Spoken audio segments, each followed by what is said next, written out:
मैंने ना अपने बचपन में 10-15 साल अखबार बेचे बसों में। जितना जब्र अब है मैंने किसी माशाल्लाह में नहीं देखा। रोजाना आयतुल कुर्सी पढ़ के घर से निकलते हैं। अच्छी बात होती है, आप अल्लाह का नाम लेके घर से बाहर निकले। मेरा तो दिमाग बंद हो गया खुशबू से, आदत ही नहीं है हमें। तो मैंने फिर समनाबाद के गंदे नाले पे जाके सांस लिए, फिर मैं नॉर्मल हुआ। इतनी खुशबू, इन्हें ख्वाब में इमरान खान डराता है। एक तरफ इमरान खान में डराते हैं, एक तरफ इस्टेब्लिशमेंट डराती है। जब ये तरह से औकात से बाहर होते हैं, कहते हैं गब्बर बाहर आ जाएगा। इमरान खान बाहर आएगा। इमरान खान इतनी ताकत से आएगा कि आप नेल्सन मंडेला से ज़्यादा ताकत से आएगा। पीपल्स पार्टी को कोई गिला शिकवा शहबाज शरीफ से नहीं है। जब उन्होंने जाके कहा कि हमें आपकी भतीजी से गिले शिकवे हैं, तो उन्होंने कहा कान दर करो, तो उन्होंने कहते हैं मैनू भी कहते। बिस्मिल्लाहिर्रहमानिर्रहीम, अस्सलाम वालेकुम। आज हम मौजूद हैं सीनियर सहाफ़ी, और टेलीविज़न पर भी अब आप इनको काफ़ी अच्छे से देख रहे हैं। लिखते भी खूब हैं, और जो असल सहाफ़ी हैं उनमें शामिल होते हैं साराना साहब। अस्सलाम वालेकुम सर। सर, सबसे पहले तो ये बताइए कि इस वक्त जो हालात मुल्क में हैं, सबसे ज़्यादा कौन सी चीज़ आपको दुख देती है इन हालात में? इंसानी हकूक़ की खिलाफ वर्जी। हम अशरफुल मखलूक़ात अल्लाह ने पैदा किया है, और पूरी दुनिया के कोई भी आइन उठा लें आप, उसमें सबसे इम्पॉर्टेंट चीज़ जो है वो उस धरती पे, खित्ते पे रहने वाले जो लोग हैं ना, उनकी हुर्मत होती है। अगर वो हुर्मत नहीं है तो फिर कोई फ़ायदा नहीं है। तो मुझे बड़ा दुख होता है, पाकिस्तान में हम अल्लाह से तो ये तवक्को करते हैं, दुआ भी मांगते हैं, अल्लाह हम पे रहम फरमा, लेकिन हम एक दूसरे पे रहम करने पे तैयार नहीं है। इसलिए ये जो मुआशरा है, ये एक जंगली वहशी कबीलों का मुआशरा है। इस मुआशरे के अंदर इंसानी हुर्मत और इज़्ज़त नफ्स जो है वो एक बड़ा ख्वाब है, और उन लोगों के लिए ख़ास करके बहुत तकलीफ़ देह है जो चीज़ों को महसूस करते हैं। ये अब ज़्यादा हुआ है, या मिसाल दी जाती है कि ज़िया दौर में भी यही कुछ था, बड़े मसाइल तब भी थे? अच्छा, मैंने ना याह्या खान का माशाल्लाह थोड़ा सा देखा है, बहुत थोड़ा सा। ज़ियाउल हक़ का माशाल्लाह मुकम्मल देखा है। मैंने मुशर्रफ का माशाल्लाह भी मुकम्मल देखा है। लेकिन जितनी सफोकेशन अब है मैंने किसी माशाल्लाह में नहीं देखी। जितना जब्र अब है मैंने किसी माशाल्लाह में नहीं देखा। मैंने 2 माशाल्लाह 2.5 माशाल्लाह देखे हैं, तो वो माशाल्लाह तो इन जमहूरी हुकूमतों से कहीं बेहतर लगते हैं मुझे। मैं किस तरह मुकाबला करते हैं? जो बातें आप करते हैं आज, वो बातें की जाए तो वो चलना फिरना आसान नहीं है। रोज़गार का भी मसला होता है, जान के भी मसाइल है। जी लिए, बहुत जी लिया अल्हम्दुलिल्लाह। और मैं कोई हीरो तो नहीं बन रहा। हर शख्स को अपनी जान भी अजीज़ है, अपना आप भी अजीज़ होता है। लेकिन ना, मैं अक्सर अपने बच्चों को ये कहता हूँ कि अगर फ़र्ज़ करो जब मैं मर जाऊँगा तो किसी वक्त तुम बात करोगे अपने दोस्तों से, बच्चों से, अपनी औलादों से, तो तुम यकीनन ये कहोगे कि ये हमारा बाप एक बहादुर आदमी था, और हमारा बाप जो है उसने उस वक्त में भी वो अपने ज़मीर के मुताबिक बात की जब लोग अपनी जानें बचा रहे थे। तो मैंने कहा ये कितना बड़ा क्रेडिट होगा तुम्हारे लिए कि तुम अपने बाप को हीरो के तौर पे पेश करोगे। मरना तो सब नहीं है, कौन ज़िंदा रह जाएगा? कोई भी नहीं बचता। मैंने अपनी आँखों के सामने मैंने तारीख़ भी पढ़ी है। ऐसा लगता है कि हर दौर का जो हाकिम है ना, वो उसे ऐसा महसूस होता है कि जैसे उसने ना मरना है ना जाना है, और बस मैं ही सब कुछ हूँ। और मुशर्रफ को जो बीमारी हुई वो दुनिया में चंद लोगों को शायद होती है, एक रेयर किस्म की बीमारी थी। याह्या खान सारी ज़िंदगी गुमनामी की ज़िंदगी में मर गया, ठीक है। बड़े बड़े आए लोग, सिकंदर मिर्ज़ा कहाँ है? उसको तो कब्र भी नहीं नसीब हुई पाकिस्तान में, ठीक है। ग़ुलाम मोहम्मद, ये हमारा अलमिया ये है कि हम ना समझते कि ना हमें मौत आनी है, ना हमारा ये वक्त टलना है, और ना हमने कभी जवाब देना। जवाब देना पड़ेगा भाई, आपने अल्लाह को जवाब देना है। आप ये भूल जाएं, मस्जिद नबी के सहन में अगर आप अकेले बैठे हैं और ये प्रिविलेज है, तो आप समझें कि मैं मस्जिद नबी के सहन में अकेला बैठ रहा हूँ तो बस मैं बख्शे जाऊँगा। नहीं बख्शे जाएंगे। आप काबे के जितने मर्जी तवाफ़ कर लें, नहीं बख्शे जाएंगे अनटिल अनलेस आप अल्लाह के दी हुई हिदायत के मुताबिक इंसानों के साथ अच्छा सलूक नहीं करते। आपने अभी कुछ देर पहले जब हम बैठे थे कहा कि रोज़ाना आयतुल कुर्सी पढ़कर घर से निकलते हैं, किस वजह से, क्या सोच? कोई नहीं सोच के, क्या अच्छी बात होती है आप अल्लाह का नाम लेके घर से बाहर निकलें। ये एक वर्नरेबल सोसाइटी है। यहाँ पे एक सयाह को उसकी बीवी और बच्ची के सामने इसलिए आग लगा के मार दिया जाता है, फिर सीटियाँ बजाई जाती हैं कि उसके ऊपर इल्ज़ाम लग जाता है कि इसने तौहीन की है। ना कोई तहकीक करता है, ना कोई उसकी कानून की पासदारी करता है कि वो अगर थाने में है तो तफ्तीश हो जाएगी। ठीक है, मैं अब इस सोसाइटी को ना तशबीह देता हूँ, जंगल बहुत बेहतरीन जगह है। वहाँ पे सांप और बिच्छू एक ही दरख्त पे रह लेते हैं। ठीक है ना, वहाँ पे चिड़िया और कौवा भी बाज़ औक़ात एक ही दरख्त पे स्टे कर जाते हैं। ठीक है, सांप और जो क्या नाम है एलिफेंट है, हाथी है, वो भी एक ही प्रीमिसेस में अपने अपने डोमेन में फिर रहे होते हैं। यहाँ किसी की कोई डोमेन नहीं है, जिसकी जितनी ताकत है उसकी सारी डोमेन उसकी है। कभी सोचा था इस तरह के खौफ के आलम में काम करना पड़ेगा? इतना खौफ कि वो घर से निकलने पता नहीं वापस आएंगे नहीं आएंगे, किस वक्त क्या हो जाएगा, कोई पकड़ लेगा, कोई उठा लेगा। नहीं, मैंने पूरी ज़िंदगी में इतना खौफ नहीं देखा, अपनी पूरी लाइफ में इतना थ्रेट नहीं देखा। मैं बहुत अरसे से, मैं इमरान खान जब वज़ीर आज़म था, मैंने बहुत उसके ख़िलाफ़ गुफ्तगू की है, ऑन रिकॉर्ड है, मेरे कालम उसके ख़िलाफ़ है, बहुत सख्त किस्म के। मोहतरमा बीबी शहीद, अल्लाह उनके दर्जात बुलंद करे, जब वो वज़ीर आज़म थी, मैंने बड़ा खुल के उनके ख़िलाफ़ लिखा। मेरे जैसे लोगों का अलमिया ये है कि हम किसी के भोंपू नहीं होते, हम किसी एजेंसी के पेड़ नहीं होते, हम किसी सियासी जमात के गोद में बैठे हुए लोग नहीं होते, हम अपने ज़मीर के कैदी होते हैं और सारी ज़िंदगी इसकी कीमत देते। ना हमें पीटीआई प्यार को चुप करती है, पप्पी करती है, ना नून लीग करती है, ना पीपल्स पार्टी करती है, ना ये दायरे में पसंद करते। हमने सारी ज़िंदगी सिवाय तनकीद करने के किए ही कुछ नहीं। ठीक है, और इसीलिए हमें कोई मानता भी नहीं, एक्सेप्ट भी नहीं करता, तो हमें इससे परवाह भी नहीं है। हमें इस बात की परवाह है कि हमारा ज़मीर रात को सोते हुए ये तो नहीं कहता कि आज तू भिख किया था या आज तू भिका है। ये अब क्यों हो गया कि जो भी अगर हुकूमत के ख़िलाफ़ कोई आप बात करते हैं तो उसका मतलब है आप फ़ौज के ख़िलाफ़ हैं, आप तहरीक इंसाफ के हक़ में हैं और आप तहरीक इंसाफ के कोई रुकन हैं। ये किस तरह से होता है? एक तो ना फ़ौज और इस्टेब्लिशमेंट में बड़ा फ़र्क है। ठीक है ना, पाक फ़ौज हमारी है, मैं उन बच्चों का देन ही नहीं दे सकता जिन्होंने इस मुल्क की हिफाजत के लिए अपनी जानों की कुर्बानी दी है। हम नहीं समझ पाएंगे उस अलमिया को। एक दिन जब एक जवान कैप्टन शहीद होता है तो हम उस दिन बस अखबार में उसकी तस्वीर छाप के रह जाते हैं, बस ख़त्म होगी। उसके साथ कितने लोग जुड़े, उसकी माँ, उसका बाप, उसका भाई, उसकी बहन, अगर उसकी शादी हुई है, उसके छोटे बच्चे, वो सारी ज़िंदगी के लिए एक ऐसा ज़ख़म लेके ज़िंदा रहेंगे जो कभी भी मुंदमिल नहीं हो सकता। ठीक है, इस शदीद गर्मी में जब मैं एसी लगा के बैठा हूँ, पता नहीं बेचारे कहाँ पहाड़ों की चट्टानों पे बैठे होंगे, कहाँ दरख्तों के हबस ज़दा माहौल में बैठ के मुल्क की हिफाजत कर रहे होंगे। उनसे हमारी कैसे लड़ाई हो सकती है? हम तो उनका एहसान ही नहीं दे सकते, देन ही नहीं दे सकते हम। उन्होंने तो अपने खून से इस मुल्क में अमन की शमा रोशन की हुई है। और ये बड़ा जुल्म है कि अगर हम जुल्म के ख़िलाफ़ और इंसानी हकूक़ की बात करें, इंसाफ की, मुसावात की, आइन की, जमहूरियत की बात करें, तो वो कह दिया जाता है जी हम तो इस्टेब्लिशमेंट के ख़िलाफ़ है। तो क्या इस्टेब्लिशमेंट इंसानियत, जमहूरियत के ख़िलाफ़ काम कर रही है? जो हम अगर ये बात करेंगे तो उनके ख़िलाफ़ बात करेंगे। ठीक है, अभी ऑपरेशन की बात हो रही है, केपी की जितनी जमातें हैं जहाँ पर उनका ज़्यादा वोट बैंक है, वो सारे मौलाना साहब, ANP, जमात इस्लामी, तहरीक इंसाफ, वो सारी कह रही हैं जी ऑपरेशन की हम हिमायत नहीं करते। अब लेटेस्ट खबर यह है कि इमरान खान साहब से मुलाकात हुई है खैबर पख्तूनख्वा के वज़ीर आला गंडापुर की, उन्होंने भी कहा है कि नहीं, वो तो शुरू से किसी भी ऑपरेशन के ख़िलाफ़ थे।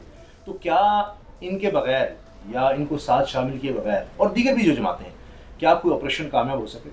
अच्छा, नहीं, मुझे नहीं समझ आ रही, जब आपने ऑलरेडी रद्दुल फसाद के नाम से आप एक ऑपरेशन कर रहे हैं और वो या तो उसके खात्मे का तो नहीं ऐलान हुआ, मेरा ख्याल है, मुझे नहीं याद पड़ता कि खात्मे नहीं है, क्योंकि वो यही ठीक था है कि ना। इंटेलिजेंस बेस्ड अब हम करेंगे, कोई उस तरह का ऑपरेशन नहीं है जिस तरह दुनिया में जबरदस्त था। तमाम ऑपरेशन जो होते हैं ना इंटेलिजेंस बेस्ड ही होते हैं, और उसमें तमाम इदारे एक दूसरे के साथ इंफॉर्मेशन शेयरिंग करते हैं, और भी बहुत सारी चीज़ें होती हैं। इन जमातों के अंदर अगर ये बात का खौफ है कि इस ऑपरेशन की आड़ में सियासी जद्दोजहद को कुचला जाएगा, तो इसे एड्रेस होना चाहिए। अगर उनकी ये रिजर्वेशन है तो ये पार्लियामेंट में इस पर बात होनी चाहिए, ठीक है ना। अगर हम ऑपरेशन दहशतगर्दों के खिलाफ कर रहे हैं तो क्या पीटीआई दहशतगर्दों के साथ खड़ी होगी? नेवर। उसने पाकिस्तान के साथ खड़ा ख्वाजा आसिफ ये कह रहे हैं कि जी अब दहशतगर्दों के साथ मिल गए हैं, ये उनकी सपोर्ट कर रहे हैं, ये उनकी हमदर्दी कर रहे हैं। उनके खदशात ये भी होंगे कि मिसल ANP ये कह रही है, वैसे वो तो हुकूमत के साथ, हेमंत वली साहब तो उनके सेनेटर हैं, कि लोगों को फिर IDPs बनना पड़ेगा, उनको अपना इलाका छोड़ना पड़ेगा, या इस तरह का ऑपरेशन होगा तो हमें पार्लियामेंट में इत्मीनान मिल लिया जाए। मिनिस्टर गौर या तरीके साहब कह रही है, लेकिन ख्वाजा आसिफ साहब ये कह रहे हैं कि जी आप उनके साथ मिल गए। हाँ नहीं, ख्वाजा साहब इससे ज़्यादा भी उन्हें कहना चाहिए था, क्योंकि जब वज़ीर कानून उनके कान में कह रहे थे कि ख्वाजा साहब तो उनके रखोते लालो ताकि नदी आवाज़ा ना, तो आपको समझ आ जानी चाहिए कि पार्लियामेंट में कभी भी कंस्ट्रक्टिव गुफ्तगू नहीं होती। पार्लियामेंट सिर्फ एक दूसरे को बिल्डोज करने की जगह है, ठीक है। वहाँ पे सिर्फ एक दूसरे को आप बिल्डोज करते हैं, पॉइंट स्कोरिंग करते हैं, आप कोई कंस्ट्रक्टिव बात नहीं करते। तो मैं तो पार्लियामेंट को सीरियस ही नहीं लेता। पार्लियामेंट में नवाज शरीफ साहब ने वो सबूत पेश किए थे कि जी मेरे वालिद साहब के ये असासे थे, मेरे ये थे, और जब अदालत गए तो उन्होंने कहा कि वो तो सियासी तकरीर थी। तो जो पार्लियामेंट का प्राइम मिनिस्टर वहाँ की हुई बात को कह के ये सच्ची नहीं होती, तो बाकी जगहों को मैं क्या कह सकता हूँ। अभी मियां नवाज शरीफ साहब बजट इजलास में भी शिरकत नहीं कर रहे। शहबाज नवाज अलग हैं, या इनकी ज़िंदगी के हवाले से कोई चीज़ आपको जो याद रहती हो, कोई वाक़या, कोई बात, कोई मुझे ना अंदाज़? बड़ा दुख हो रहा है। जब मियाँ साहब आए थे ना, तो जो उन मिली नगमे इन्होंने रिलीज़ किए थे, इस मुल्क को बचा लो नवाज शरीफ, नैया को बचा लो नवाज शरीफ, मुल्क में जब वक्त कड़ा आया बस एक ही नाम तेरा आया, ठीक है। और फिर वो ये बाकायदा कहा गया था कि पाकिस्तान के मसाइल की कुंजी नवाज शरीफ के पास है, पाकिस्तान को नवाज दो, पाकिस्तान के मसाइल की कुंजी नवाज शरीफ के पास है। क्या बड़ी ज़्यादती है कि वो कुंजी ये भाई को नहीं दे रहे, उन्हें दे देनी चाहिए कुंजी, ठीक है ना। उनके पास पाकिस्तान के मसाइल की कुंजी है तो दे दें, भाई को ताला पकड़ाया हुआ है, ठीक है ना, तो कुंजी भी दे दें मसाइल के हल की। अब वो पार्लियामेंट में भी नहीं जाएंगे, वो कहते हैं मैं सब।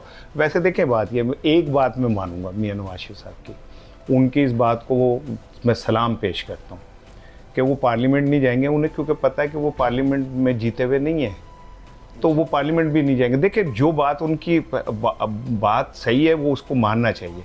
उन्हें पता है कि मैं दोनों जगह से हार गया था, तो मैं पार्लियामेंट क्या करने जाऊँगा। अभी हामिद मीर साहब ने इंकशाफ किया है कि जो पंजाब के कोई MNA या MPs हैं वो पंजाब की गवर्नेंस से खुश नहीं हैं, और वो कह रहे हैं कि जी जिस तरह पंजाब का सूबा चलाया जा रहा है, नहीं मरीम नवाज साहब पर डायरेक्ट तनकीद करना, और उसका मतलब ये है कि नवाज शरीफ साहब पर डायरेक्ट तनकीद करना। आपको भी लगता है कि चूँकि ये तो कह रहे हैं कि 100 दिन में, हमारे कुछ साफ़ी दोस्तों ने कहा कि एक इनकलाब ले आई है मरीम साहब, उन्होंने जो काम कर दिखाए आज तक किसी ने नहीं किया है। नहीं, वो साफ़ी दोस्तों की ज़िंदगी में यकीनन इनकलाब लेके आई होंगी, ठीक है ना, तो उन्हें इनकलाब नज़र आता है।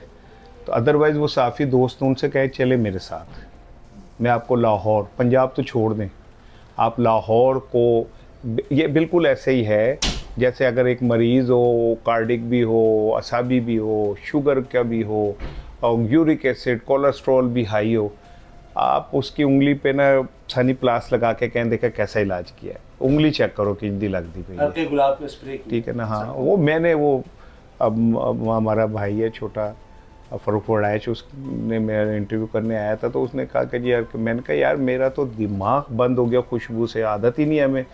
तो मैंने फिर समनाबाद के गंदे नाले पे जाके सांस लिए, फिर मैं नॉर्मल हुआ। इतनी खुशबू, मुझे लगा मैं किसी दरबार पे आ गया हूँ, गुलाबी की खुशबू। किस सड़क पर थी, मैं जा नहीं सका अभी। आपको नहीं ना पता, मुझे तो लाहौर के, मैंने लोगों को देखा मट्टी उठा के आप मल रहे, मैंने कहा ये क्या क्या जी, मट्टी में से गुलाब की खुशबू आ रही है, तो हमें भी परफ्यूम की तरह इस्तेमाल करना है। दीवारों को हाथ लगा लगा के लोग मुंह पे लगा रहे कि ये गुलाब हमें भी आ जाएगा। बेवकूफ़ बनाते हैं लोगों को यार।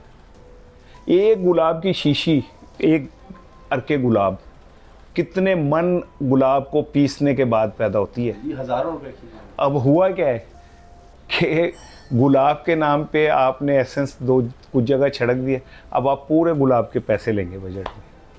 आप जब बिल बनेगा तो देखिएगा कि बिल क्या बनता है गुलाब का। तो ये मैं क्या कहूँ, मतलब ये आप जहाँ से आपकी सोच खत्म होती है वहाँ से इनकी सोच शुरू होती है। गुलाब दे छिड़काओगे वो पैसे पूरे ले लड़े ने उन्होंने।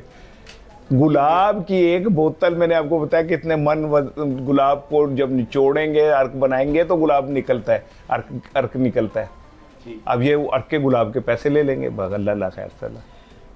इमरान खान साहब अगर बाहर आएंगे तो मुल्क नहीं चल सकता, ऐसे इकबाल साहब ने कहा और डॉन ने उसको लगाया, उनका जी नहीं इसे आप कह रहे हैं। लोगों ने कहा कि जी अगर मुल्क चलाना है तो इमरान खान जेल में रखना होगा।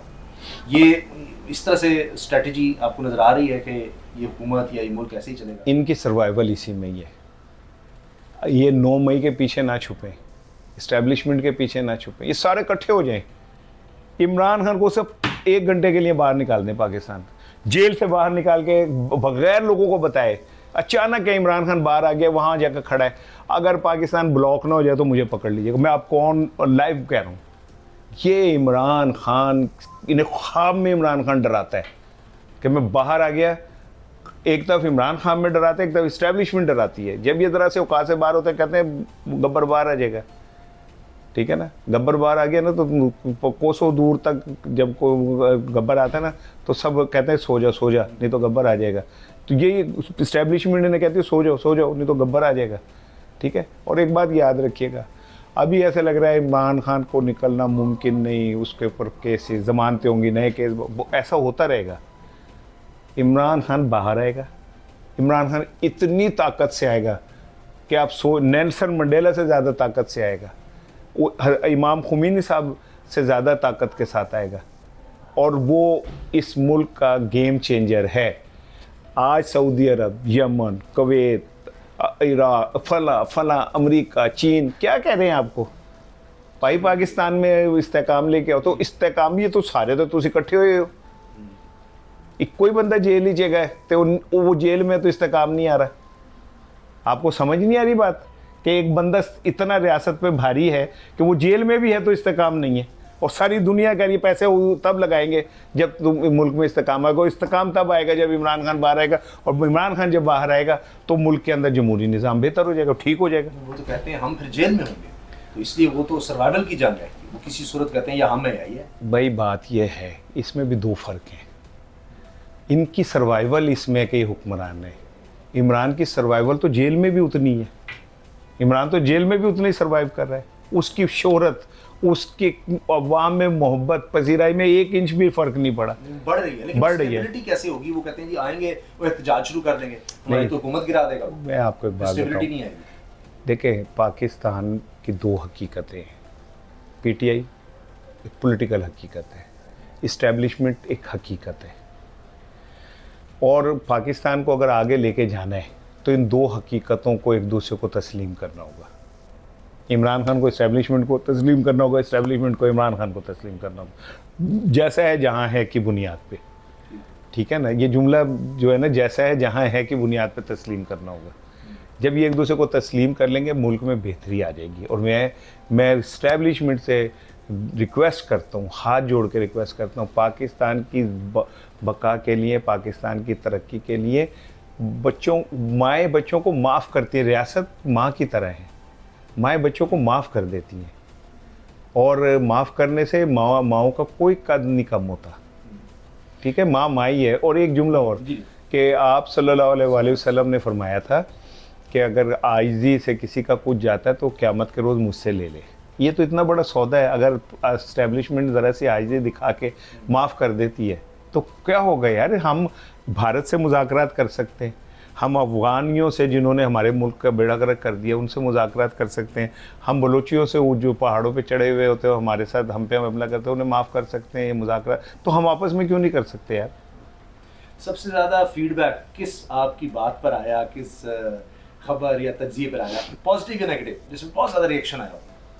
अच्छा, वो मैं ना चूँकि मेरी ग्रूमिंग की है ज़िया शाहिद साहब ने, ख़बरें अखबार का मैं वो था, जब ख़बरें को अरूज हुआ तो मैं उसका न्यूज़ एडिटर था, फिर उन्होंने मुझे एडिटर बना दिया था, तो उसकी सुर्खियाँ सारी मेरी होती थी और उस दौर में सिर्फ खबरें की सुर्खी बिकती थी। तो एक यहाँ जुमला और बता कि मेरे में सुर्खी की सेंस क्यों है या जुमले की सेंस क्यों है। मैंने ना अपने बचपन में 10-15 साल अखबार बेचे बसों में।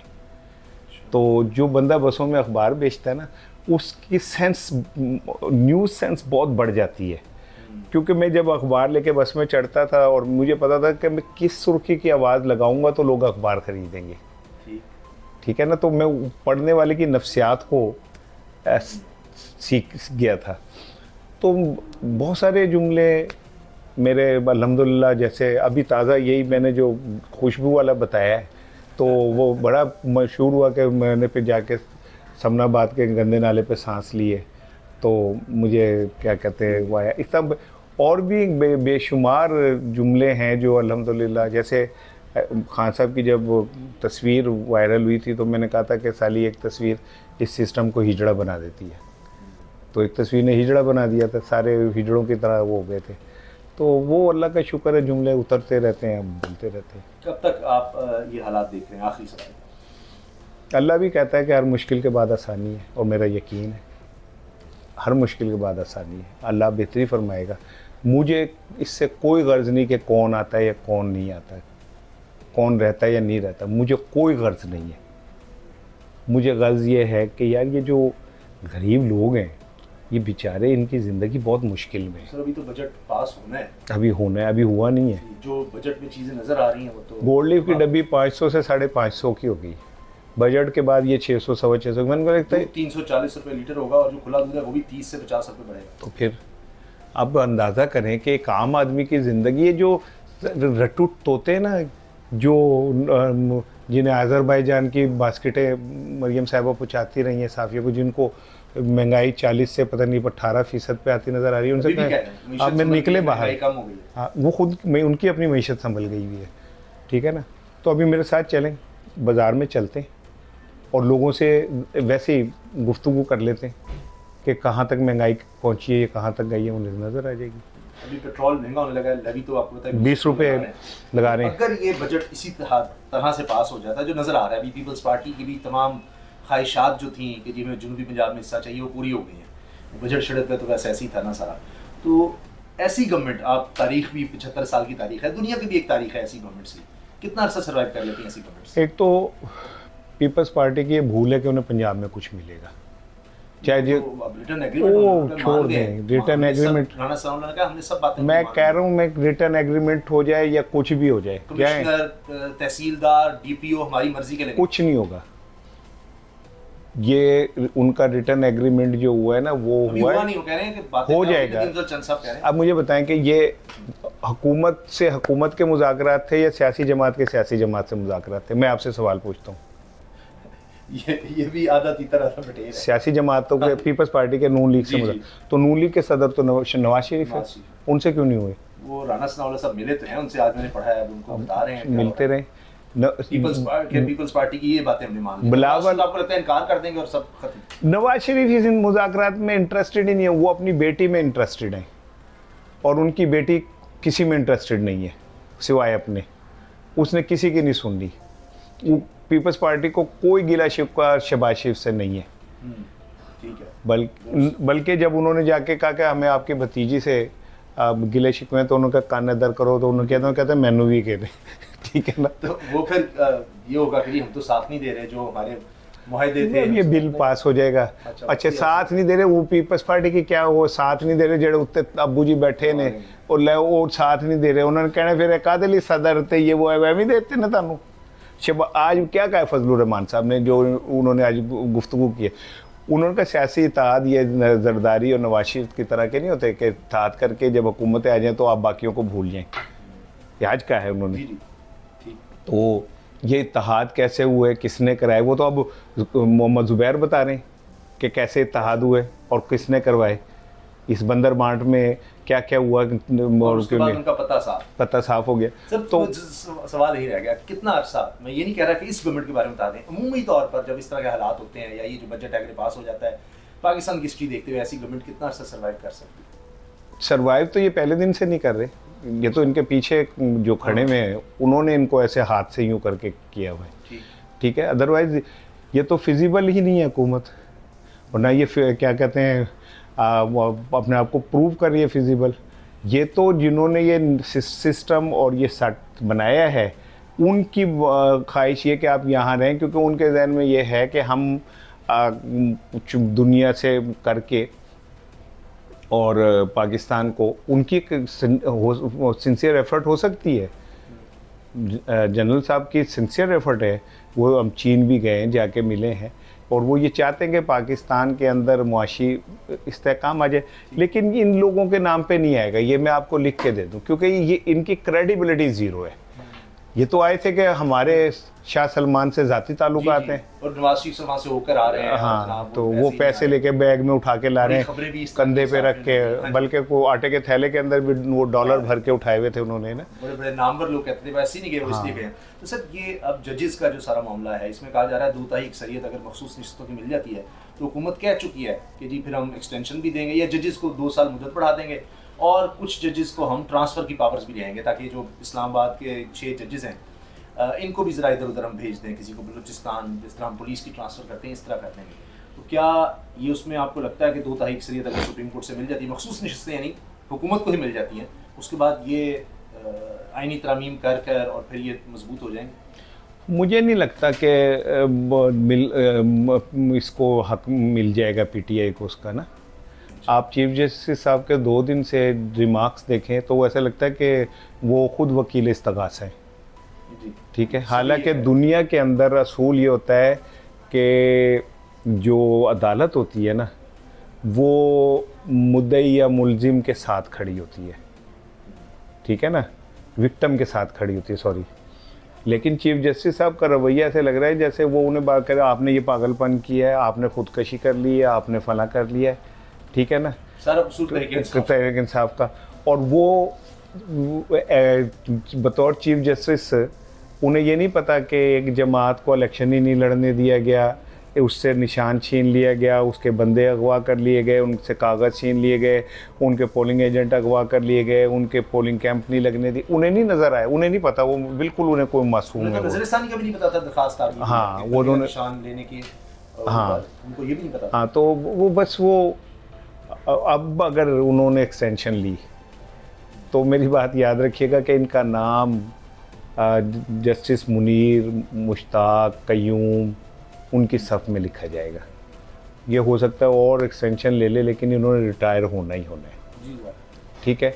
और रिटायरमेंट के बाद इन्हें कोई अच्छा नहीं वो मिलेगा। मुझे ऐसा लगता है कि अल्लाह ने उन्हें जितनी जायदाद दौलत दी है, अरबोपति हैं वो, उनकी बेगम, अल्लाह ताला उन्हें और रिज़्क़ अता फरमाए। मुझे लगता है कि फिर पाकिस्तान से बाहर चले जाएंगे, मौजे करेंगे, बस वो सासों में तो उन्होंने दिखाया है, डिक्लेयर किया सारा। हाँ सर बहुत शुक्रिया, आपने बहुत शुक्रिया आपका बहुत शुक्रिया, बड़ा मज़ा आया आपके साथ। Thank you. जनाब अपना फीडबैक दीजिएगा। अल्लाह।